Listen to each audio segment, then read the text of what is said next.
We are very excited and we are ready to go.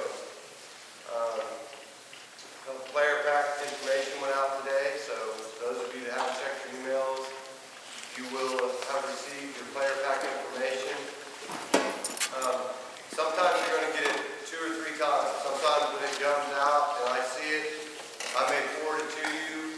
Then Coach Greg may forward it to you if you're on the boys' side of things. And then Coach Powell, if he sends it originally, you may get, who knows how many copies of the same thing sometimes. But that's probably better than not getting it. So, I know one of the questions about your player pack, and we'll get into this more here in a little bit.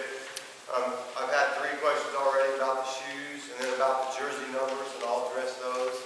So those of you that didn't order today because you weren't sure what to do, we'll talk about that stuff.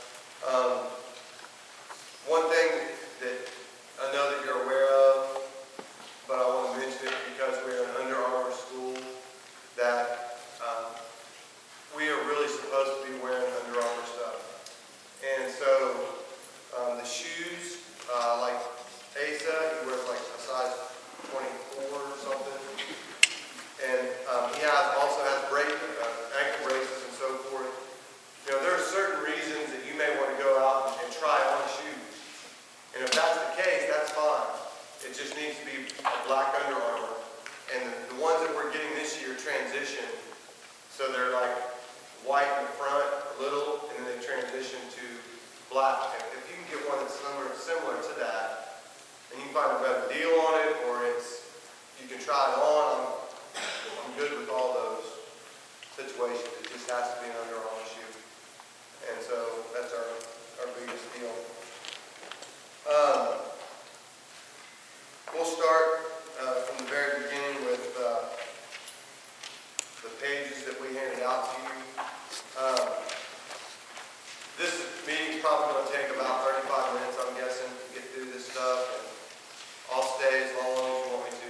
So those of you that have questions, or you want to wait till the crowd leaves, you have individual questions about your kids, I'll stick around and I'll be as available as I can. So just know that I'll help any way I can. I would have all my coaches up here. I've got Coach Detweiler and I got Coach White up here, but we have a fairly extensive staff.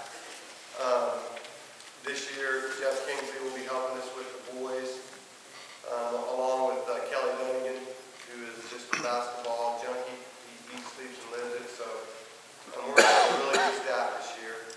Coach Duncan is on a mountain somewhere elk hunting. But our philosophy this year with our coaching staff is that we are doing collaborative coaching. And what that means is that we are all really trying to work together and pull together to make both these teams successful, or as successful as possible, both the boys and the girls. So you'll see a lot of the coaches doing stuff together on both sides. All right, well, let's get started. I'm going to go through the team rules, and I'm expecting you as parents to go through this with your kids. And some of the things that we address in here, if you don't address them with your player, it's going to be really difficult for me to enforce them if they don't feel like you're on the same page. So it just helps me if you'll go through. We're going to start with the first, and I hope all mine's in order, but we're going to start with the first page of the team rules. Be early for every practice, game, or meeting. If you're on time, you're late. We had a pretty strict basketball coach at Cashin. My daughter's 7th grade year, and the very first scrimmage, she said, if you're not there, we're leaving you. And the very first scrimmage, we pulled up and I'm like, dropping her off. And it did make an impact on the coach, and it was not possible. So I'm just telling you that we want to be on time for using OCA dress code. Make sure all shorts, skirts, pants, or tops are worn as governed by OCA dress code and guidelines. We have issues with this throughout the year. Make sure that they are wearing what they're supposed to be wearing on game days. And they've already been through a lot of it. Those of you that have kids are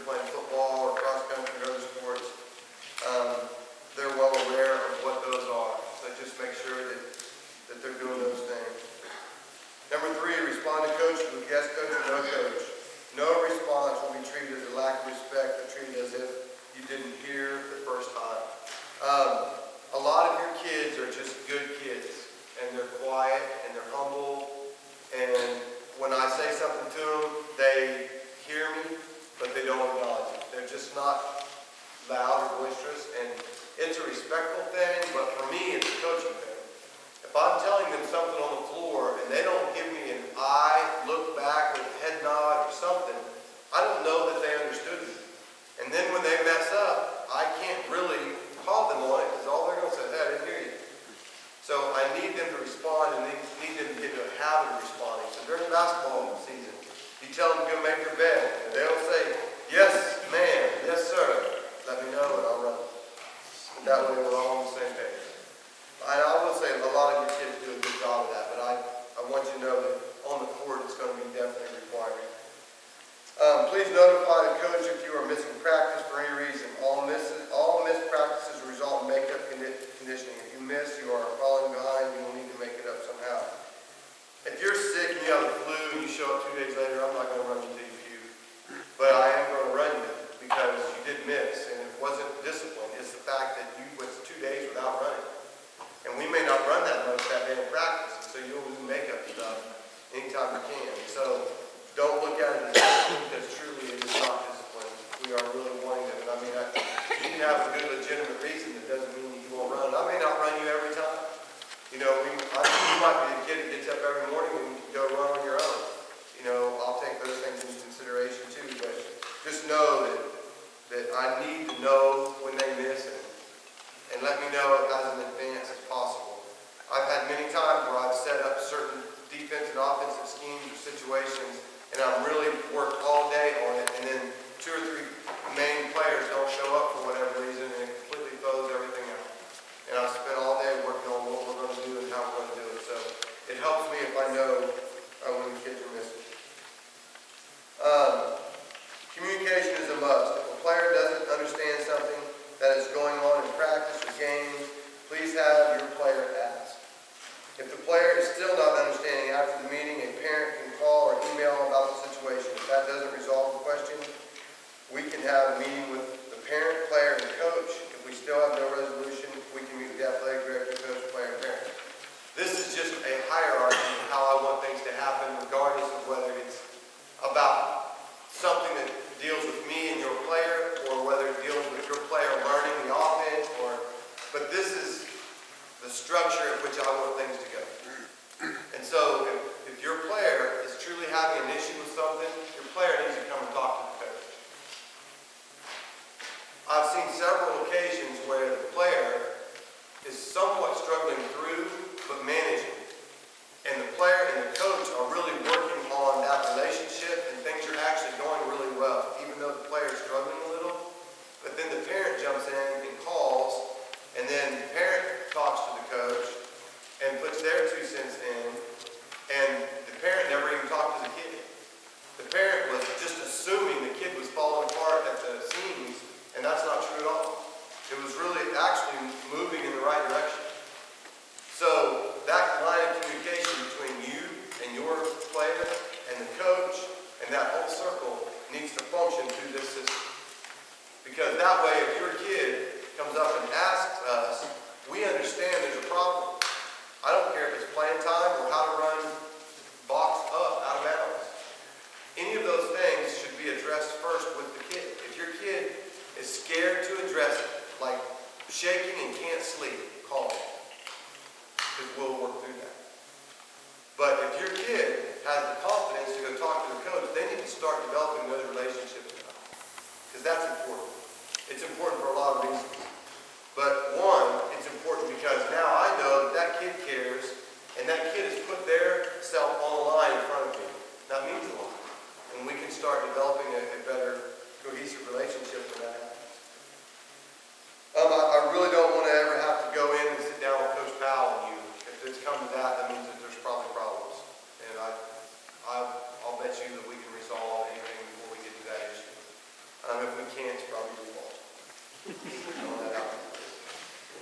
Okay, practices will be conducted in an upbeat and positive environment. Only 100% effort will be accepted. Anything less than 100% will not be tolerated and will result in extra work.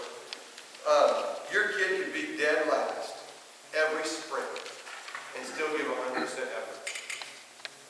I don't gauge kids on their athleticism with their effort. It's 2 different things.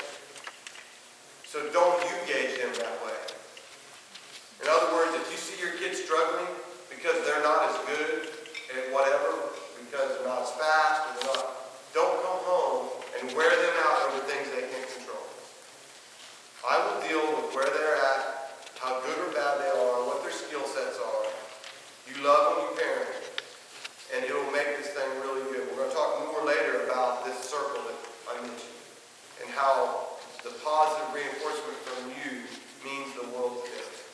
Because I promise you, we're going to be wearing them out. They will go from one coach to the next coach to the next coach, and we will be on them the entire time. They're going to need a place of rest. And I don't mean just physically. They're going to need a place where they can go home and feel good. Because if you're wearing them out at home and you're upset about their playing and how they're playing, and they never get a break, they'll be burnt out by January 17th, 18th-ish. Okay? It'll be that bad. And they'll play for me, but they won't want to because they haven't had that time. Curfew every night. Please establish a common sense of curfew during basketball season. I'm not telling you what time that is. Each of you probably have your own curfew, your own parenting style for your kid. But I will tell you, we're going to beat them up. Their bodies will be physically beat up. They're going to need good health and nutrition, and they're going to need sleep and rest, and that's not going to make Mr. Kelsey not give them a test the next day. So they're going to be up, studying and working, and it's long nights. And so it's important that they balance that. And basketball is even worse than football because it's like 2 or 3 or 4 nights a week. And so we set up, and I don't know if I'll probably jump ahead on some things, but I know that last year what we did with the girls, and we were going to try to do this with the boys, Brandon Tatum and Jeff Bingham have been good enough, along with some of you and the parents here that have helped to set up internet for me in the gym. We had a little option to do that last year, but it wasn't as good. But this year, your kids are going to be able to do their homework in the gym relatively easy, which means that on late nights when the varsity boys are practicing late, they will also have the crock pot option that the seniors can bring in something to throw in the crock pot in the morning, and I will make sure that it's cooked so right after school they can stay and eat and do their homework. So those that want to do that can do that. If you feel better about your kids staying here doing their homework as opposed to running over to the girlfriend's house or doing whatever after school, all you have to do is say, hey, I want your kid or my kid to be at school every day after school, even if they've got late practice. And late practice, most times, unless there's a junior high game, means that they'll start at 5:30, right? They go 5:30, 7:30. So around 5:30, 7:30. That means they'd be done. Homework done. They've eaten. They get home at 7:30. They're still through with family time. If this works out like I'm hoping it will. So just know, moms, especially of the boys, because the girls already rock. They already had the Tuesday crock pot recipe book. So they knew every Tuesday or Thursday or whatever day it was that one of them were bringing food in and we were cooking that day. And so in the morning, they'd come in there and by noon, I couldn't hardly stand it because I was ready to eat. And they already had stuff cooking. So we're going to do that with the boys. We'll talk more about the away games here in a minute. Cell phones are welcome if used appropriately. No cell phone in practice or halftime or team meeting. That's number 8. Is there a 10 somewhere? I think I'm missing some of our rules. I don't know. Does everybody only have 8 on your sheet? All right, I'm going to make up a few more. Okay, listen. With your cell phones, I would be checking your kids' cell phones regularly, boys and girls. I would be doing that. And if you're not, and they're living in your home, you should still be doing that. So, we've had several issues with how the kids respond to each other, how they get in their little circles of friends, and they send out these either text messages or on Snapchat, and they're not really responsible enough to do some of the stuff that they're doing.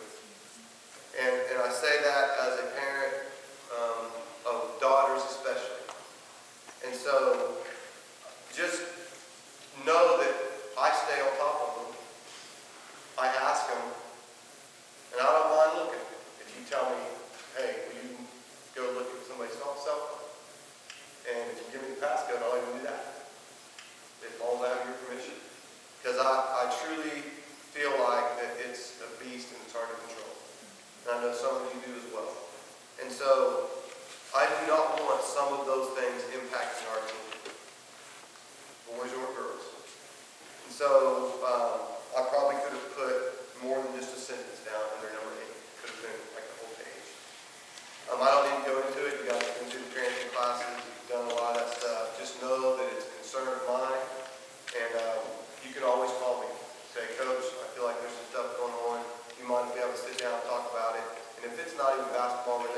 be more than happy to help and talk about those things. All right, travel, playing time, parent issues. That's next for you guys. All players need to be prepared to leave from the school 15 minutes before departure time. Example, if the bus is scheduled to leave at 4, we'll leave. Scheduled to leave at 4, we'll leave at 4. With or without you, don't be late. If you're going to be late, make sure, again, they let us know. My daughters never remember everything. They always forget something. One shoe, their warm-up top, something. That's all. I know how that stuff works. So it's okay to call me, let me know, hey, we're going to be late. We're not going to make it on time there. If they're a starter, just expect them not starters. Just know that's part of the deal. But I want them to try to be there as early as possible. 2, players can ride home with their parents at away games. No students can ride home with other parents. Either ride home on the bus or ride with your parents only. There's been exceptions to that in the past, and as long as I have a note from one of the other parents, I don't mind doing that at times. I don't want a kid coming up to me and say, hey, can I ride home with Sally? Or can I ride home with Billy? No, you can't. And if I don't have a note and I can't talk to you, they won't. So just know that that's important. There's a lot of reasons for that, but we are responsible for those kids until they get back home with you guys, so I want to make sure that we're doing that correctly. Players will travel in their sweats to all away games unless we put our jerseys on because it's a close game and we have a place that we need to have changing issues or something like that. I want them in their game travel sweats. So in their player packs, they have the option. If they have their school sweats, those are fine. I want the team to look alike, and until I can figure out what they've ordered and what we have every day, which I truly haven't looked at yet, I want to make sure that we look the same when we travel. I just don't want some kids wearing khaki jeans and their regular shirt and other people in their sweats. So just know that I'm going to expect them to be unified when we step on the bus and when we step off the bus. Number 4, team meals provided for away games at an expense to parents. Rhonda Kingsley has been doing that, and so I want to have her just tell you real quick about what our plans are for this year on the away games. This is just for high school, boys and girls, and if you've done the basketball before, you know, but if you're new, there's really not enough time on most away days for away games to go and get something to eat, and so the games, for the boys not till 8 o'clock at night, we want them to have something somewhat healthy for them and filling for them to eat on the bus. So I've made arrangements like I did last year with Chick-fil-A and with Subway to provide a sandwich or a nugget meal for your child if they want. This is not mandatory. This is only if you want it. My daughter never wanted that because she, the girls play first and she couldn't eat before the game, and then afterwards the food was gross. So this is just if you want your child to have access to this. I'll order it and I'll bring it up to the school. They'll eat it either in the gym right before they leave or on the bus. And the cost is $60 for a varsity player and $40 for a JV player. And if you will have your child fill out a form so I'll know exactly what they want on their sandwich, and get those back to the office by November the 4th with your check. And in the past, I've kind of let people slide without money, and I order food for their kids and then never get the money. So if you could please include money with your order, I would really appreciate it. It helps me keep track of everything. So any questions about that? I'll just hand these out, and you'll just hand them into the office before November the 4th. I appreciate it. Oh, and if you want to put more money on your check, we provide meals, free meals for all the coaches and the bus driver. And so if you can help by putting a little extra on there, that would be appreciated as well. You girls that handed those other things out, you come and hand these out for me. Thank you. Okay. And Rhonda, thank you for doing that. That helps a lot. Some trips may be far enough away we stop for snacks or food. Sometimes when we travel, we do eat on the way back. I would always provide cash for the students on away games for emergency.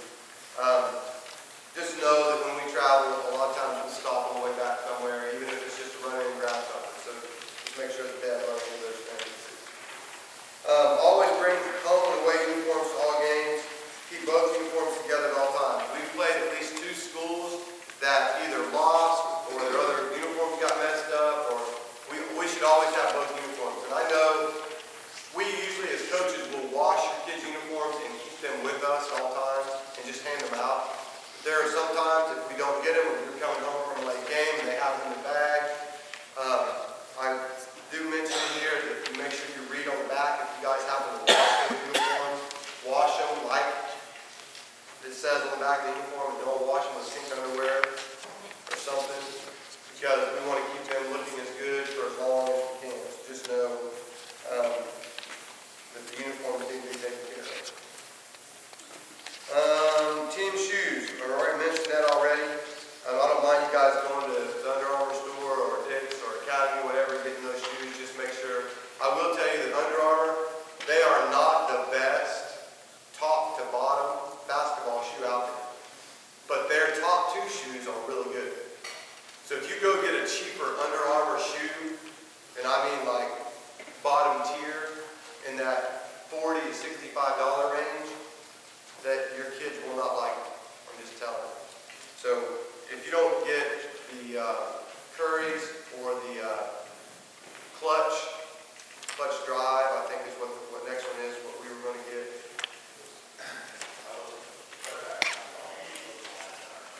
Yeah, it's no, you are. You can't beat the deal unless you found a clearance on the deal. You can't beat this. No, that's why it's in part of the team package. So. All right.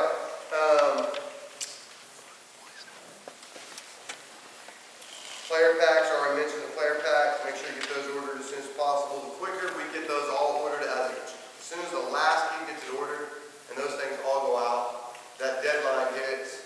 On that deadline, if all those kids have those, there's really hardly any delay. They go out, they get them done, they get them back to them pretty quick. When we start calling 2 or 3 days later, say, hey, can we add another one? You know what they do? They hold up the whole order for those. That's why we put out deadlines. So just make sure that you get all those things ordered as quickly as possible. Playing time is not guaranteed. I would like to play everyone, however, the order priority would be win first, playing time second. Now, I say that, but those of you that have watched me coach, I truly try to play everybody. And it's not, this isn't about equal playing time, that's the YMCA. But what it is that if these kids work hard enough and they show me that they're driven, I will find time to get them in the game. And I do my very best at trying to do that. The good thing is this year we have JV schedules for both boys and girls. I'm going to require that my junior high coaches follow this same pattern, but they will also probably extend playing time a little bit more than they will varsity. So that doesn't mean that even at the junior high level that it's going to be equal all the time. But those kids that come and work their tail off, they're going to get opportunity. And opportunity is different than playing time. Opportunity means get in there, do a good job. You get in there and you forget which way you're going, you don't get on the wrong goal, probably it's going to be a problem. So just know that we're offering the opportunity for all these kids to play. In a minute, we're going to talk about team cohesiveness and what it means to be a team player. And some of that mentality is going to fall under what I just mentioned. Number 10, we will have JV boys and girls this year. There will be more playing time. This will result in better development opportunities for everyone. We truly want these kids that are younger to develop. And for that to happen, they need on-the-court experience through this JV program. So on the JV team, there will be more playing time available. But if your kid is one of these kids that's coming out because they want the exercise, I don't know how else to say that, like they're really not basketball kids, they just want to be a part of something, I really kind of want to talk to them and know them. Because I've had so many kids this summer tell me that they were going to play. They've shown me that they wanted to play, the interest level was there, and then all of a sudden they're not playing. So I don't want to put all this time and energy, and then in December they come up to me and say, hey, Coach, I'm done. I'm not going to play the rest of the year. I mean, I really, one, as a parent, I would hope that you wouldn't let them quit in the middle of the year, but kind of test the waters with them and make sure that they want to make this commitment. And I'm going to have that meeting with them when October comes. And I'm going to ask them what their commitment level is. Because a lot of the other kids, they spend a ton of time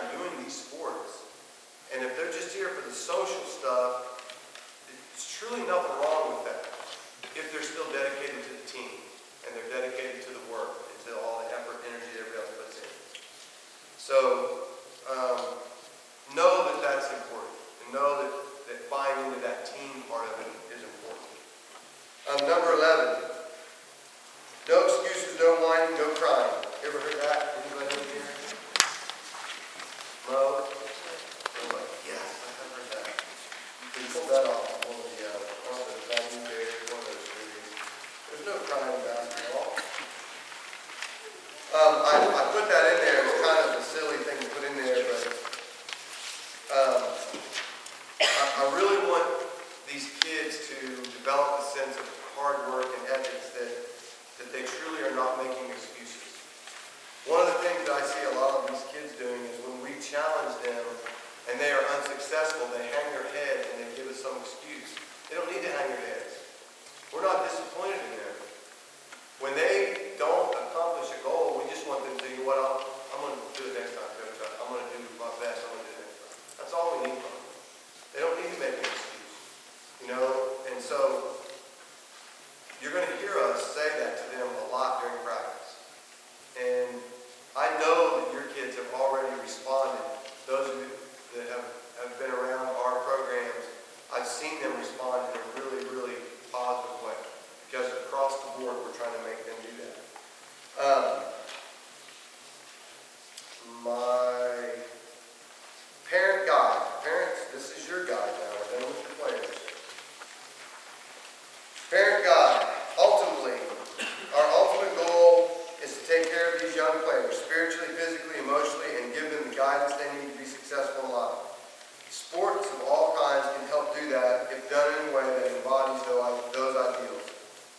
Romans 12, 1-8. I didn't put this in there because it would have extended the length of this document, so I'm just going to read this to you. This is Romans 12, 1-8. Therefore, I urge you, brothers and sisters, in view of God's mercy, to offer your bodies as living sacrifices, holy and pleasing to God. This is your true and proper worship. This is important. Verse 2. Do not conform to the pattern of this world, but be transformed by the renewing of your mind. Then you will be able to test and prove what God's will is, His good, pleasing, and perfect will. For by the grace given me, I say to every one of you, do not think of yourself more highly than you ought, but rather think of yourself with sober judgment, in accordance with the faith God has distributed to each of you. For just as each of us has one body with many members, these members do not have the same function. So in Christ, we, though many, form one body, and each member belongs to all the others. We have different gifts according to the grace given to each of us. If your gift is prophesying, then prophesy in accordance with your faith. If it is serving, then serve. If it is teaching, then teach. If it is encouraging, then give encouragement. If it is giving, then give generously. If it is to lead, do it diligently. If it is to show mercy, do it cheerfully. There's two different things here that I'd like to point out. One is, do not conform to the pattern of this world. I listened to some stuff on ESPN the other day, and then I read an article today that talked about how NFL players view themselves and how they get paid for a certain level of performance. And oftentimes, the money that they are requesting greatly exceeds their ability to perform. They become so selfish and egotistical in what they think of themselves. And the article had really nothing to do with basketball, but had everything to do with their character and where they are in life and how they put certain things ahead of everything else. And the beginning of the article talked about trophies at a awards banquet for kids before they got into the NFL players. And here were some of the awards. Best dressed, MVP, normal, best rebounder, best teammate, that's kind of generic. There was like 12 awards for each team. At least 6 of them had to be made up, because I don't even know how you would figure out who that particular kid was. And what we've done is we've taken the ability to allow kids to be successful for the simple benefit of character and hard work, and we put a label and a reward on everything, and we've hung it out there and saying, hey, you got to do this so you can get this reward. I don't want our teams to function like that. I want our teams to function because they want to work hard enough for their teammates.